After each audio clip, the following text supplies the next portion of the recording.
Zippity-doo-dah, zippity-yay. My, oh my, what a wonderful day. Plenty of sunshine heading my way. Zippity-doo-dah, zippity-yay. Mr. Bluebird's on my shoulder. It's the truth. It's actual. Everything is satisfactual. Zippity-doo-dah, zippity-yay. Wonderful feeling this way. Here comes everyone. Here comes Elaine. Hi, Elaine. Roseanne from Knoxville, Indiana. Joan. Hi, Joan. I just wrote you a little thank you note for your lovely thank you note. It was just sent out this morning into the mail. Kathy. Hi, Dana from Oregon. And John, it's nice to see a man from Texas. Kathy, snowing in Ohio. I know it's snowing in Buffalo too. Let me see if you can see me a little bit better like this. Here we go.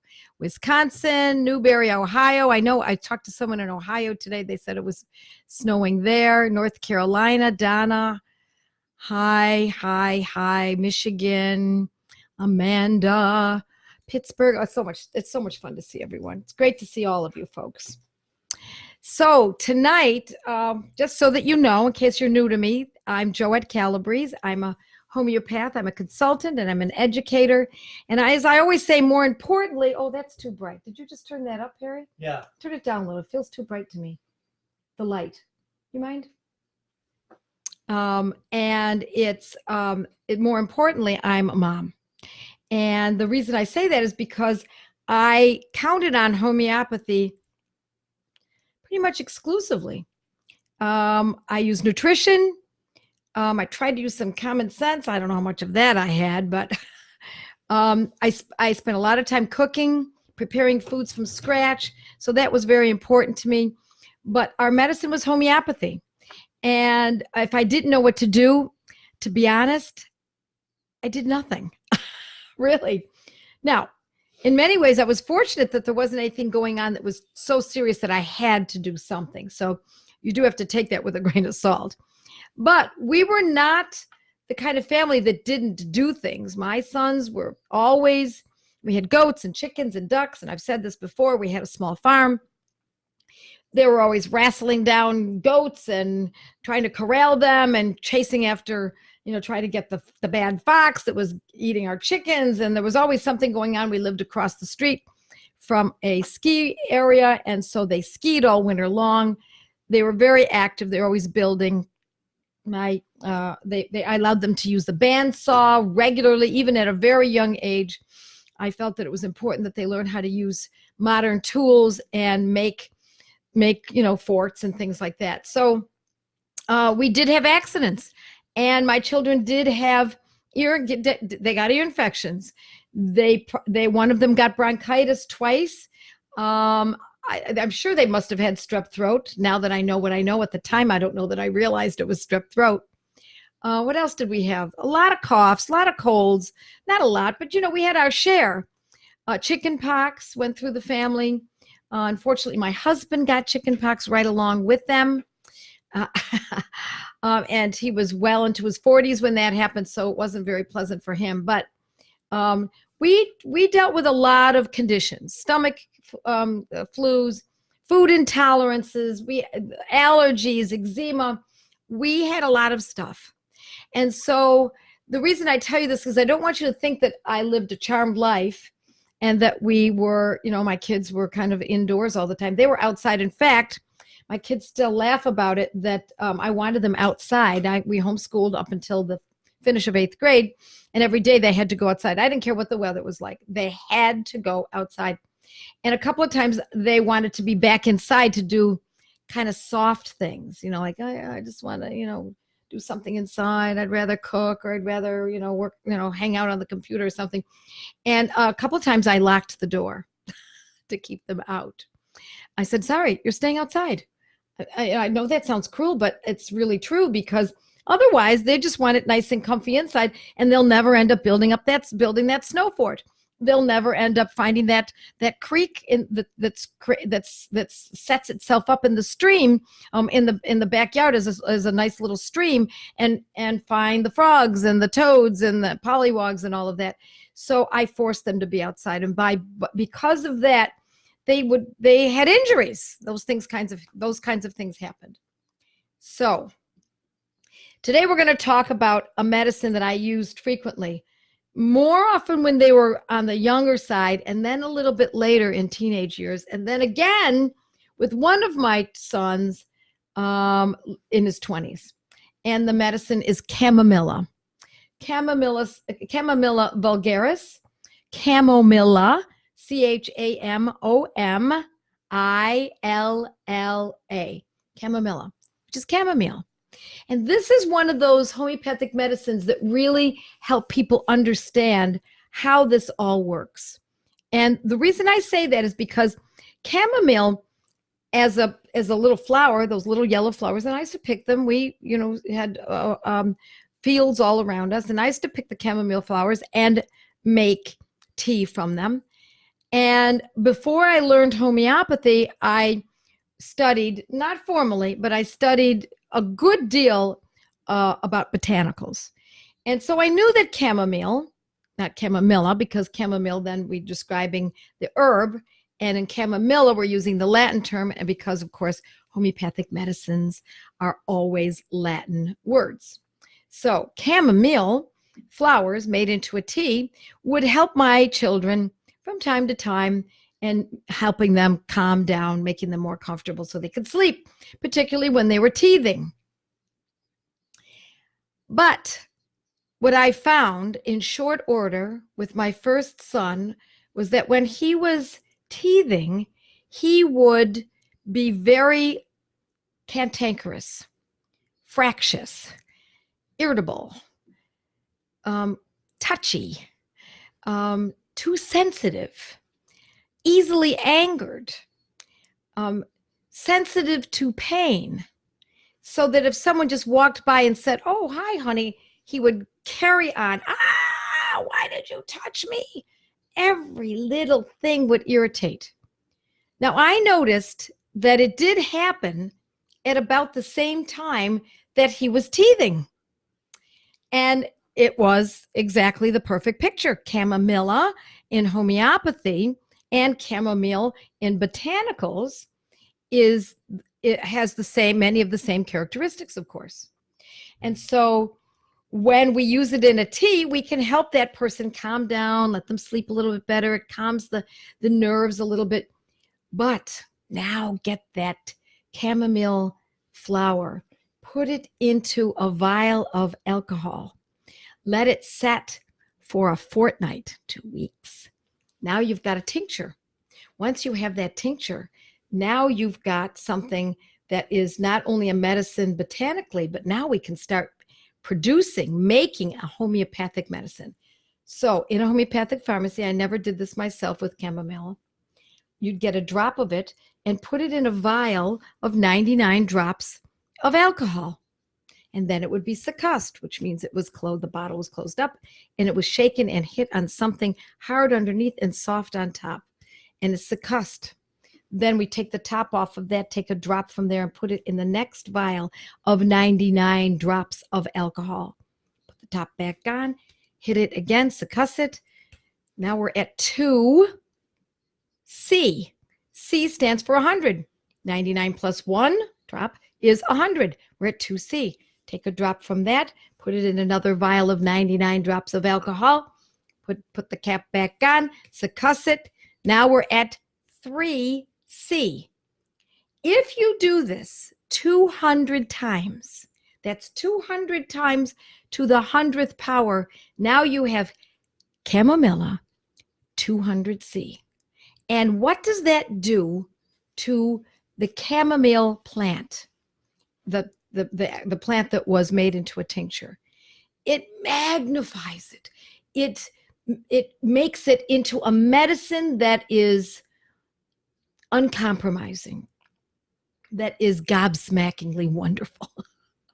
Because now you can give this to a child who is fractious, cantankerous, irritable, sensitive, too sensitive to pain, too sensitive to impressions all around him. And instead of just giving him a cup of tea and then hoping that it works for that day, and it often does, you'd have to keep giving tea and that child would have to be compliant. Now you can give chamomilla 200C twice a day, every day for 2, 3, 4, 5 days, maybe 7 days. And not only will that pain of the teething abort, not only will the irritability abort, but all that sensitivity, that over-the-top irritability just melts away. So what we're doing is we're harnessing the important aspect of that plant by diluting it 200 times to the 100th power. And for those who don't know homeopathy, it almost flies in the face. Well, it does. It flies in the face of the kind of logic that we understand. But when you think about it, what it does is it drops down any toxicity that may be there. And every substance on this earth has some toxic aspect. It drops it down because of the dilution process. And while it's doing it, it's coming to the fore as the actual ability on a curative level. And this is the method that is used for most all of the homeopathic medicines, diluted in this fashion so that we can harness that curative action.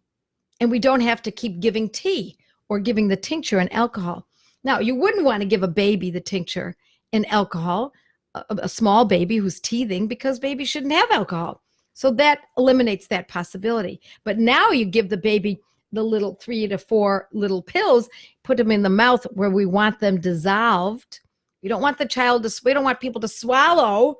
We want them to keep it in the mouth. So it's okay if they do it. They say, oh, you shouldn't chew it. It's very hard to keep anyone from chewing these pills unless they're very aware.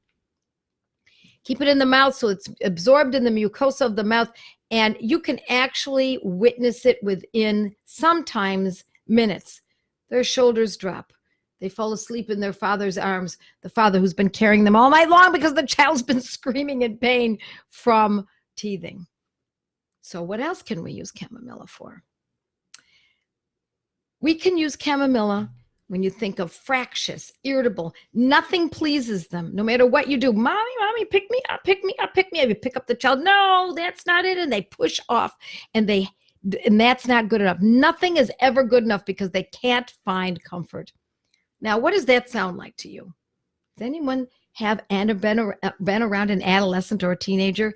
No matter what you do, no matter what you say, it's not good enough. They're cantankerous. They are irritable. They're difficult to be around. It's a great medicine for the irritability that we see in teenagers. I once had a case where the mother and teenage daughter, I'm guessing this daughter was, I'm trying to remember now, maybe 14 years old. And they came into my office. In those days, I used to have people actually meet me personally in my office.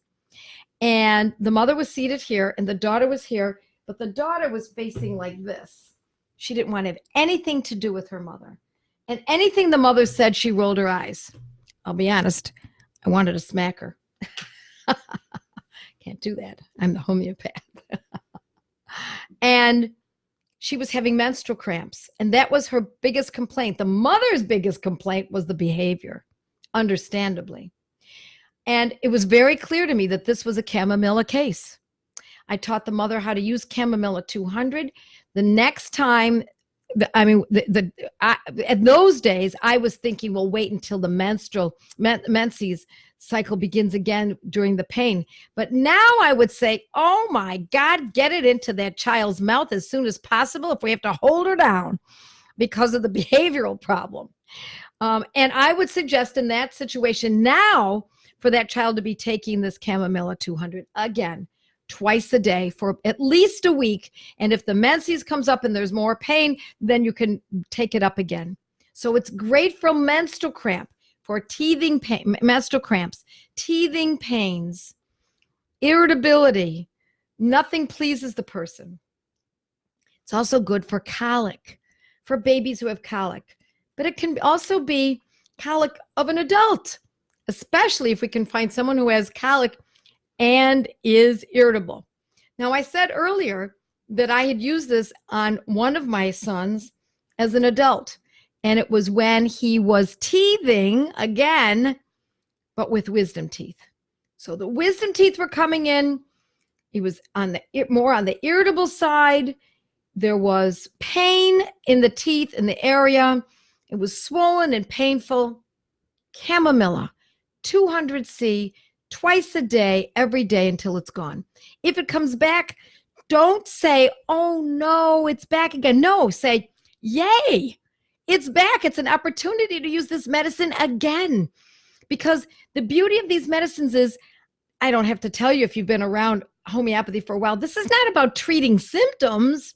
We're not subduing symptoms. We're uprooting the problem so that the next wisdom tooth that comes in is not as painful. The next baby tooth that comes in when it's an infant is not painful. The next time there's an opportunity for colic, it's a lower level of colic. The next time the child is irritable, it's a lower level. And we're always looking for that lower level.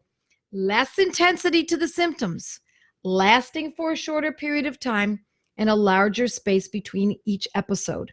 I call those the 3 magic markers. And if we can determine that any one of those markers has shown itself to be improved, we're on the right track. If 2 of the markers show themselves to be improved, we're more on the marker. And if all 3, we are even more pleased than that. So this medicine, chamomilla, you can use it botanically in chamomile tea, chamomile tincture, chamomile poultices. There are many ways to use botanicals. And I love botanicals, but you get a botanical and make it into homeopathic and you've got a medicine that is truly noteworthy. So let's see if I've covered everything that I wanted to cover in this. Pain, menstrual pain. How did I forget? Ear pain. So ear pain that from an ear infection or the kind of pain that would come on after cold wind. So if the wind was cold and the child was outside and suddenly now they have an ear infection, or maybe it's just pain, but more often than not, it's an ear infection. And they're also irritable. And if they also happen to have teething at the same time, you've got a dead ringer for chamomilla. But don't believe that just because all 3 of those particular symptoms I just described, if they're not there, that you shouldn't use it. No. Instead, use this medicine if one of these conditions that I've just described, pain of an ear infection, or extreme irritability, or teething. We can say ors, but if you see a number of them mixed together, now you've really made a good decision in choosing chamomilla 200. Now, many people use it in a 30. 30 is acceptable too. I just found this is not necessarily a protocol. This is something all homeopaths know. And you can be used in a 30. I found that in a 200, it worked better for my children, and you may find the same thing. Most likely you will. Let's see. I'm reading this from my Materia Medica. Here's the chamomile page and some of my notes here, so that you can read this. This is my Materia Medica, should you ever be interested in it. And again, I'm going to repeat myself. I'm not the only one with the Materia Medica. There are great masters have Materia Medicas, and you should own as many as you can afford or have room for in your home, in your library. You can never have too many books as far as I'm concerned. I'm sure you probably agree. A toothache will be made worse from warm liquids and is relieved by cold. That's how we know that it's likely to be a great medicine for a toothache. It doesn't even have to be teething. It can simply be a toothache. So that can help with an adult as well. Ear pains are usually made worse from cold wind and touch. Children can be absolutely distraught if one attempts to examine their painful ears. Distraught is a good word to describe how these children and people feel. They're so pained, they're so irritable, they're so touchy. The ears will be sore with stitching pain, and heat and swelling will cause much distress. Those who require chamomilla have difficulty sleeping and repeatedly wake from restless sleep with frightening dreams. So that's another opportunity to use this. A child who can't sleep. It's a restless sleep. Not every night, maybe every few nights they might have a frightening dream.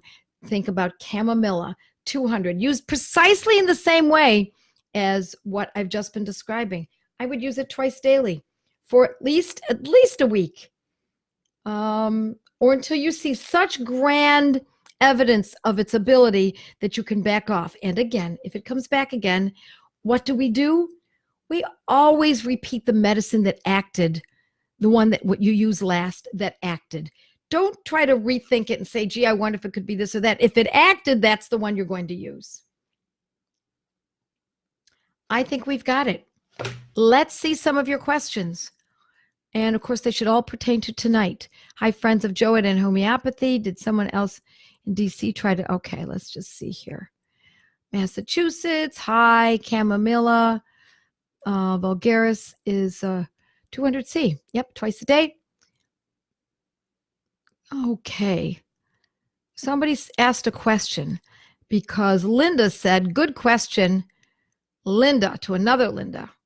Would this be useful with a child with pandas? It doesn't matter if the child has pandas, if the child has eczema, if the child has learning disabilities, if the child has anxiety and obsessive compulsiveness that's not related to pandas. Under these circumstances, we're not treating pandas, we're treating the person who has the condition that I'm describing. So if this child who happens to have pandas, it's very parenthetic. If this child who happens to have pandas has any one of these symptoms, by all means, you bet. Yep. Premenstrual girls, yes. It worked for my grandchild this afternoon. Thank you for sharing that. Very good. Let's see what else. For irritability, teething, you bet. What is the difference between using Ignatia versus chamomilla? Ignatia is not irritable. Generally speaking, they're not irritable. And the way for you to learn this, I can tell you that right now and just give you a little, like put your training wheels on and off you go directly to your Materia Medica and read both. And you decide what the differentials are. So what I'm going to say is Ignatia's generally not irritable. It's more anxiety, whereas chamomilla is more irritable and sensitive to pain. Does this help with sleeping through the night? She wakes up within the first 2 hours of falling asleep. Possibly. It's possible. But you want to see a little bit more than that. This is not necessarily a sleep medicine, although it can be used for that, but it's not known as a sleep medicine. What it's known for is pain, sensitivity, and a fear and irritability. Relieve a child's normal disposition. Is the symptom of irritability relative to the child's normal disposition? Like a really laid back baby's need for chamomilla will look irritable for them. Yes, absolutely. Everything's relative. You bet. Yep. All righty. Wait till she experiences the cramping her mom had when giving birth to her, Sarah says. 4-year-old who is super sassy and emotional, certainly possible. Read chamomilla. Read your Materia Medica. When you finish with that Materia Medica, read another Materia Medica. Get the information from different perspectives. You know, sometimes when we put the key in a door and we can't open it, and we turn to our friend or our spouse and say, I can't get this door open. See if you can do it. And it just takes a different hand to turn that lock and the door opens. It's the same thing with learning this kind of information. The way I describe this to you may not touch you, but if you read it from someone else's Materia Medica, it might just go, oh my gosh, that's it exactly. So it takes sometimes many different ways. Pandas victims are desperate for answers, you bet. But I talk about pandas in my teach about pandas and how to use homeopathy in my course called Mindful Homeopathy. And we talk about it a good deal. And we don't just talk about it. I give you actual protocols. So if you don't have that course, you might want that. Yes, chamomilla works beautifully for my 15-year-old's menstrual cramps. You bet. Do you ever use chamomilla 30? Sometimes I do, but to be honest, 200 works so beautifully. Why not just hit it with the 200? Okay. Let's just see. Magic markers, you bet. We'll listen to the repeat. Yes, do listen to the repeat. Yes, thank you for suggesting that. Listen to this over and over and over. Then read your Materia Medica when you finish it. Read that chamomilla again. When you finish it, read it again. Because this is new information, folks. Unless you've had homeopathy through the years, and even then, sometimes it takes a readjustment of our thinking. And the only way to do that is to make complete changes by immersing yourself in it. Okay, I could have used this for my daughter who had the worst case of colic. The pediatric hospital had never seen. Maybe all they wanted me to use was a narcotic. No thanks. Nice job. She screamed herself into a hernia at one point, and after infancy came along. Okay, it was ear infections. You bet. You bet. I find that this medicine is good for children who just cry a lot. They're just crying all the time. Always crying, always irritable, or maybe just always crying. You can't figure out, why is this child crying all the time? One of my children was like that, and I didn't figure it out till long after. Why is he crying? What's the deal? Chamomilla 200, often. Babies that cry for seemingly unknown reasons. How about chamomilla and 15? See, listen, you can use any potency you like, but I like the 200. This is not a protocol, as I said, so we don't have to stick so closely to it. All right. Let's see if we have any other questions. Would you mention a situation in which you would use chamomilla vulgaris 1M? I don't think I would. I'm not saying I would never use it, but I find that it works so beautifully in a 200, I don't need to go that high. Would you try chamomilla first before stramonium for crying from dreams? Stramonium is a different story. Stramonium is different. Stramonium is, yes, they have scary dreams. Their dreams are not just scary. Their dreams are unbelievably scary. Their dreams and their fears at night, they have to stare into a light. Their dreams are night terrors to the nth degree. And often during the day, there's violence. Chamomilla is not really violent. They're irritable. They might swat you away, but kick you away. You know, if you pick them up, they might kick off of your chest. But stramonium can be downright violent.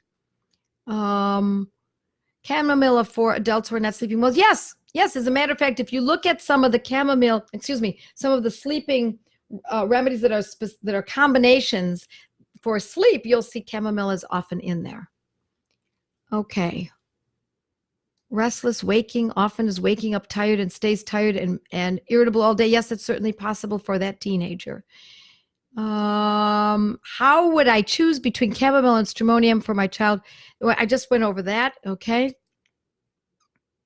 The way you know how to choose between two medicines is by doing this. You crack open your Materia Medica, you read both. Okay, I'll just start it really simply for those who maybe have not had experience with this. Read chamomilla, underline those areas or write them down that fit that person in your family. Now go to stramonium. Read the stramonium from stem to stern. Then go back and look at those areas that seem to suit the person you're working with.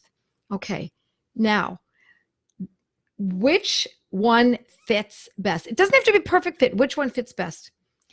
Let's say you decide that it's stramonium and you give stramonium and it doesn't act. Guess what? You've just made a fairly decent case for chamomilla, at least with your original understanding of these two. Might not be either one of them, but give it a try. It's not going to hurt. It's not going to hurt. I know. Let me just say again, homeopathy is relatively safe. Nothing in life is safe. It's not supposed to be.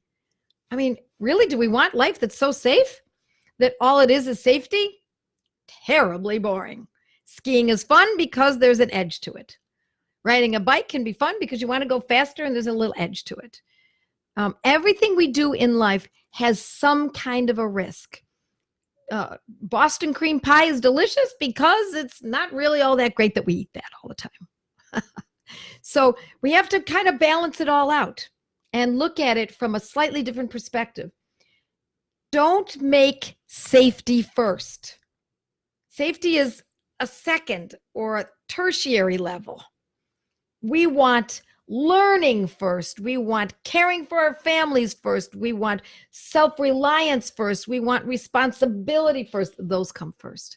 Safety is way further back, because if we spend too much time being worried about safety, we will paralyze ourselves with fear and never be able to move forward. And what I want you to do is to move forward, not just in homeopathy, in every aspect of your life.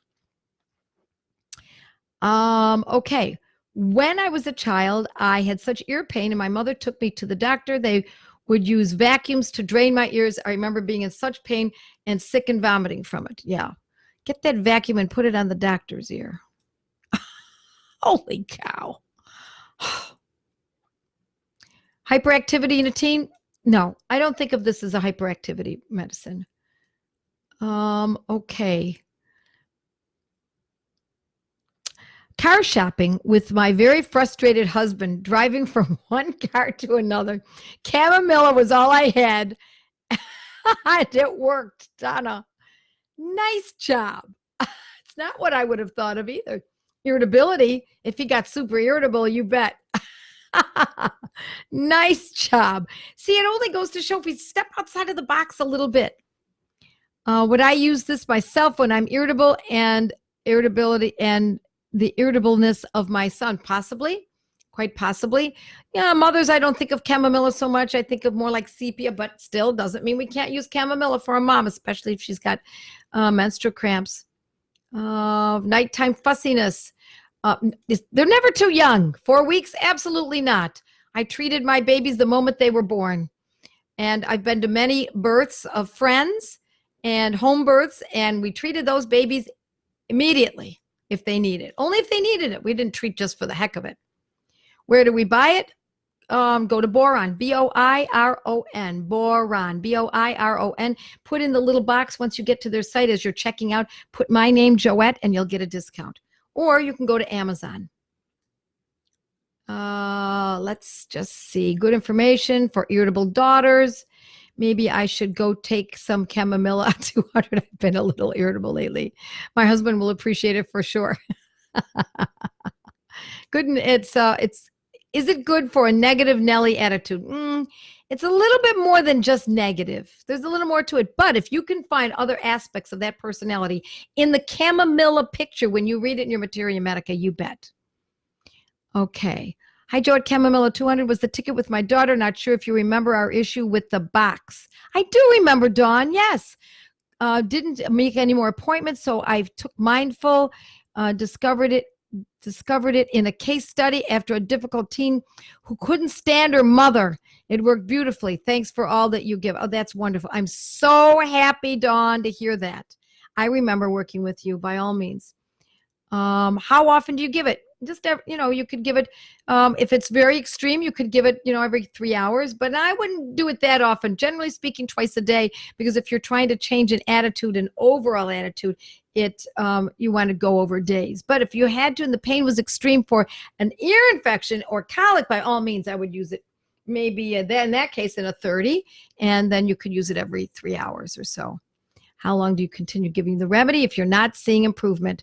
Well, it depends on what we're talking about. If we're talking about an ear infection, I'd give it maybe 4 or 5 doses. And after that, if it's no good, then it's time to move on. If it's for teething, same thing. I do about 4 or 5 doses. Those are acutes. We use chamomilla when my youngest wakes up in the middle of the night irritable, and it works all the time. You bet. How do you convince a grumpy, irritable children to even take the remedy? Well, I'm surprised to hear that your children won't take it, because most kids love the taste of homeopathy, the homeopathic medicines. So another way is you can put it in water if you had to. I don't like to encourage folks to do that, but if you put it in, say, an ounce of water and just give them some water And, or, I've actually, when my father wouldn't take homeopathy, when I first started learning back in the 80s, I put it in his soup. It still worked. I actually put it in his coffee a couple of times and it still acted. So it makes it a little bit harder to act in some cases, but some cases not. So would this work for someone who just had a sinus surgery and is in extreme pain? It's possible. It's not my first choice, but we do have on the blog surgery protocols, post-surgery, pre and post-surgery protocols. So with that, folks, I'm going to leave you. I've got to take on a class right now on Zoom, and I urge you all, if you're not in our study groups, it is an excellent way for you to learn this very inexpensively with a lot of others who are studying right along with you. And if you're interested, just go to my blog, my website, and you can learn how to join a study group. I think it's about $57 to join. You get a book and my book, and you start studying. And you study with others, either virtually or in your own home with friends or in a church basement with your church mates and relatives, etc. It's a fabulous way to learn homeopathy, and then you'll learn everyone else's cases and you'll never forget them. So with that, I say, God bless all of you. It's great to see your names and have you join in. Thanks, everyone. See you next Monday at 8. Bye.